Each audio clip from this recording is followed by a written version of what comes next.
Hey, welcome. We made it to episode 2. If you are new here, my name is Khadijat. I'm an attorney and a community mediator, and this is TV Courtroom Verdicts 2 Community Solutions, a series where we analyze cases from some of our favorite television court shows, give commentary, and discuss how the parties could have resolved the conflict at hand themselves without having to come before a judge. Let's get into it. Episode 2 is from the People's Court with Judge Marilyn Milian. The title of this episode is Being One Wicked Aunt. Here's some background information. The petitioner and the respondent are family members. The petitioner is the daughter to the respondent's sister. This makes them aunt and niece to one another. The petitioner, the niece, alleges that her aunt, the respondent, committed tax fraud and stole $2,556 from her. These are the facts according to the petitioner. The petitioner asked her aunt, the respondent, to help her file taxes because according to her, she didn't know how to do them herself. She was 22 years old at the time of the case, which means that she was even younger when the tax return in question was being filed. The petitioner stated that she gave the respondent the information she needed to file her taxes, which I'm assuming included W-9s and personal information like her social security number and date of birth. The petitioner claimed that the respondent listed her two daughters, the aunt's two daughters, as dependent on the petitioner's tax return. According to the petitioner, the two of them never spoke about listing the respondent's daughters in the petitioner's tax returns as dependents, and that she had no idea why the respondent did that. The respondent admitted that she didn't file her own tax return for that year. However, she is adamant that she did not file the petitioner's taxes for that year, and she basically infers that the petitioner stole her information to claim her daughters. Returning back to the petitioner's account of the story, the petitioner's state and federal tax refund was deposited into the respondent's bank account. Again, the respondent acknowledges that the petitioner's tax refund did get deposited into her account. However, she stated that she didn't know how that happened. She claimed that the respondent lived with her at some time and her banking information sat freely in her home. It's the respondent's position that the petitioner did her own taxes and that the petitioner on her own claimed the respondent's two daughters as dependents. In the case, the respondent, the aunt, countersued the petitioner for $3,000 in back rent. She also countersued for $700 in repairs for damages done to her son's car, which she believed the petitioner was responsible for. The respondent alleged that the petitioner was supposed to use her income tax to pay the respondent's back rent and for the car repairs. Judge Marilyn asked her how was she supposed to use her tax refund to pay for both. The respondent didn't answer. The petitioner said she told the respondent that she would help out with the repairs, but that she wasn't the only person driving the car. She alleged that the respondent's son and fiance were also driving the car. Judge Milian questioned her about the specific repairs, and she conceded that she was responsible. When questioned about the Ford oil changes, the respondent claimed the petitioner promised to get done on the car because she was the primary driver. The petitioner also admitted that she failed to change the oil.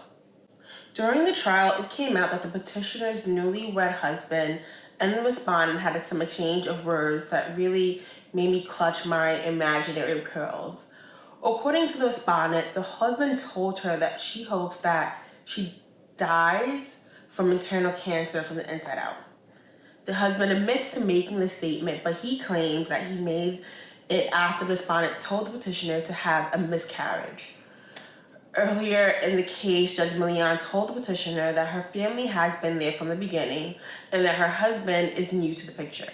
At first, I didn't really understand why Judge Milian made the statement, but as the case went on and the exchange between the petitioner's husband and the respondent was revealed, I understood. Not necessarily agreed, but I understood why she said it. During Judge Milian's ruling, she found that there was zero dispute that the $2,556 of the petitioner's tax refund went to the respondent's account, and she found in favor for the plaintiff in that amount. For the respondent's counterclaim, she found that the plaintiff did not owe her rent because of lack of proof. There was no agreement.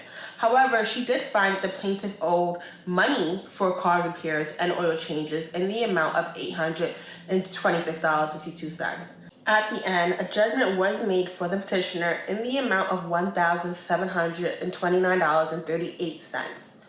Okay, well, I need to take a sip of water.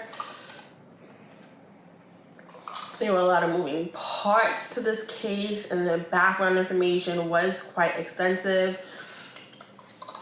Before you watch and listen to what the parties had to say about the case and the future of their relationship in the courthouse hallway, we got some things to discuss, some really important things. Let's get into it. First, I want to acknowledge that though this case was filmed and released on television years ago for entertainment purposes, and we're talking about it on TV Courtroom Verdicts to Community Solutions for educational purposes, that these are real people and real family members. And despite what was said in the hallway, I hope the parties today are in good spirits and we're able to move forward from this matter in a way that aligns with who they are and how they want to be treated in community. They may have reconciled and the relationship may have transformed in the best possible way due to this case, or it may not have. We won't know unless one of the parties finds this episode of TV Courtroom Verdicts to Community Solutions and leaves us a comment. If you're watching, let us know how it's going. If you watched episode 1, then you know that the first step I like to take after listening to both parties in conflict is to understand what is at risk if this conflict is not resolved. In this case, money is at risk. If the conflict is not resolved, then the petitioner is at risk of losing her tax refund. And we know how much tax refunds means to the everyday person. I have been working since I was 14 years old, and I remember the first tax refund I completed as an independent when I was about 18 or 19. It felt like I had hit the lottery, even though I know it's money I had worked for. Tax refunds, returns are no joke. Also remember that the plaintiff was pregnant during this case, and she stated that she planned to use the money to welcome her baby, her newborn. The aunt was also at risk of losing money if the dispute was left unresolved. She claimed that her niece agreed to pay rent for the month that she stayed with her. She also claimed that her niece caused considerable damages to her son's car and failed to pay for the repairs and change the oil in the car when it was time to do so. Now, aside from the money, both the aunt and the niece are at risk of losing their relationship to one another if the conflict persists and is unable to be resolved. During the case, the aunt and the niece both conceded that the two of them had a mother and daughter relationship. The aunt said that she helped raise the niece starting when she was just a little girl, 14 years old. The two also agreed that up until the dispute about the tax refund, the two of them had a great relationship. It was clear that they meant a great deal to one another. After examining the risks and impact of any conflict, I like to next examine the needs and the interests of both the parties involved. For the niece, she wanted her refund. She felt that it was wrongly withheld from her. Also, even though we are waiting for the end of this episode to show the parties' ending remarks, I have watched this case 2 to 3 times, and it was also obvious to me that the niece was extremely hurt by the aunt's statement wishing her a miscarriage and that she needed an apology. Likewise, the aunt's interests and needs also revolved around money. Though she never conceded to filing her niece's tax return, she did acknowledge that she received it and she kept it for, according to her, back rent and car repairs.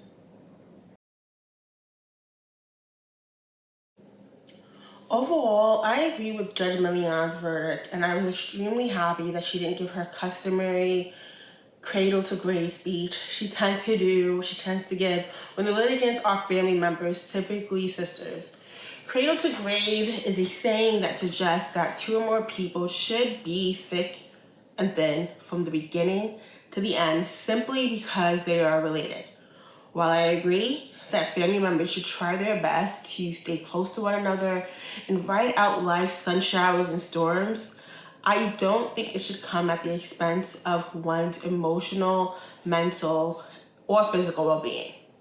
In regards to the aunt, I'm not too sure if she intended to flat out take her niece's entire tax refund from the onset, or she expected her niece to receive more than she did and planned to only take a proportion of the refund that she attributed to her two daughters being listed as dependents.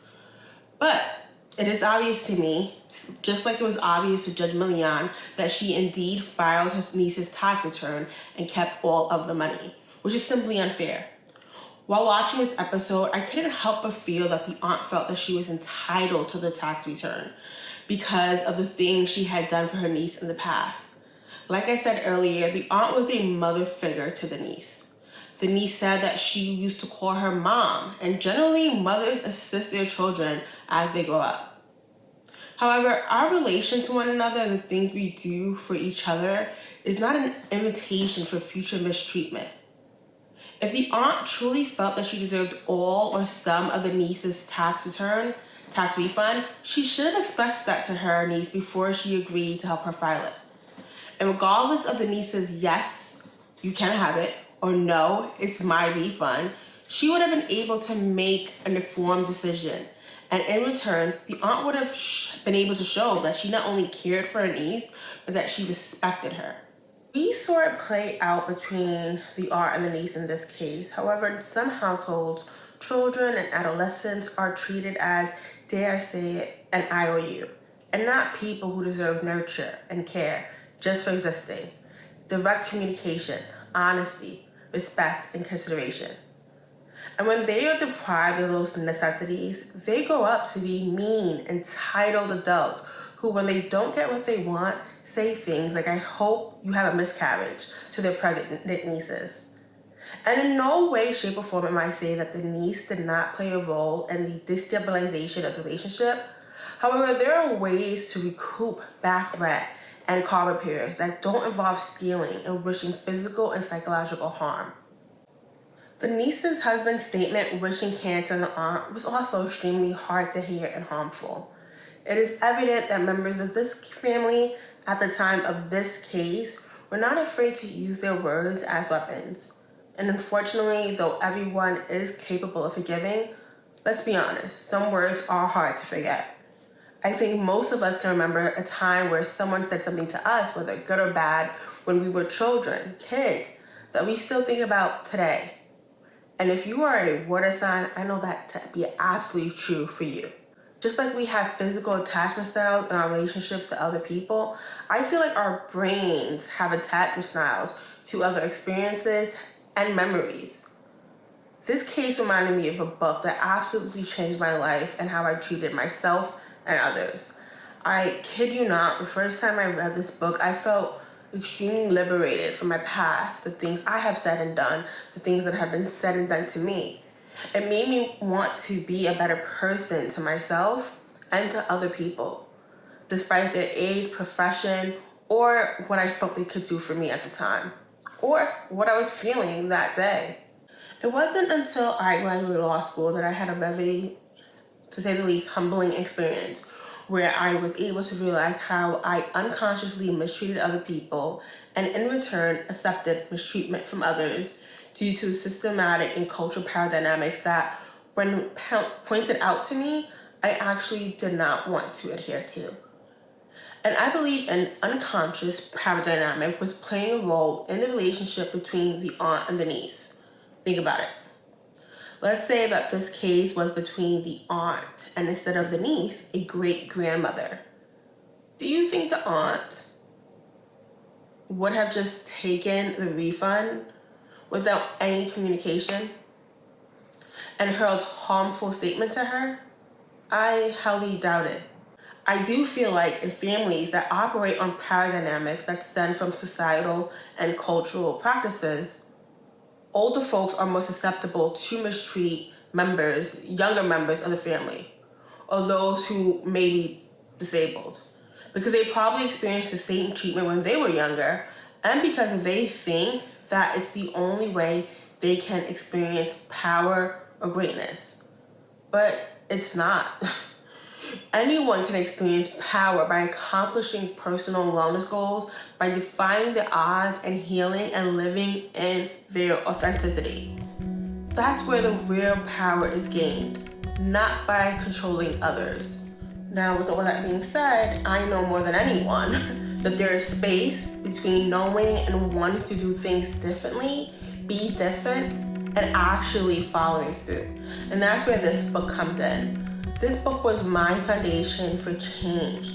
It helped me tremendously. And I advise you, if you haven't already, to read The 4 Agreements, A Practical Guide to Personal Freedom by Don Miguel Ruiz. And if you have, this may serve as a reminder to pick it up again. As I was filming this episode, I literally added the book to my account on the Libby app. Support your local libraries. I can literally go on and on about this book, but I know you want to hear from the aunt and the niece in the hallway. And I don't want to spoil the many, many gems that comes through the pages of this book. But just know, be assured that after you read just one time, you'll feel empowered to speak with integrity and avoid using words to speak against yourself and others. You'll feel empowered to take things less personally. Communicate with others as clearly as you can. You'll feel empowered to be your best while showing yourself grace. All right, episode 2 of TV Courtroom Verdicts, 2 Community Solutions is a wrap. Let me know your thoughts about the case and my own personal analysis in the comments. Until next time, bye y'all. What a mess. How do you feel about all this? Well, for stealing my information and her not being completely honest with the judge, I think that she's very unfair. I could have sued her for a lot of other things, and I didn't. I just want to put this behind me, and this is her funeral day for me. Her funeral day? This is her funeral day. She's dead to me. The family. We're done with her. I think I understand. All right, thank you very much. Thank you, sir. It's quite a story. All right, Mr. Tolley, if you'll come out here, you may want to respond to what she just said, but either way you look at it, it's a really tragic case. You don't seem too upset either, you know? No, family doesn't do that to each other. So as far as they're concerned, this is your funeral. How do you react to that? That's fine by me. It is? Really? I don't want anything to do with her. Really? You don't mean that, do you? I do. She told me to have a miscarriage.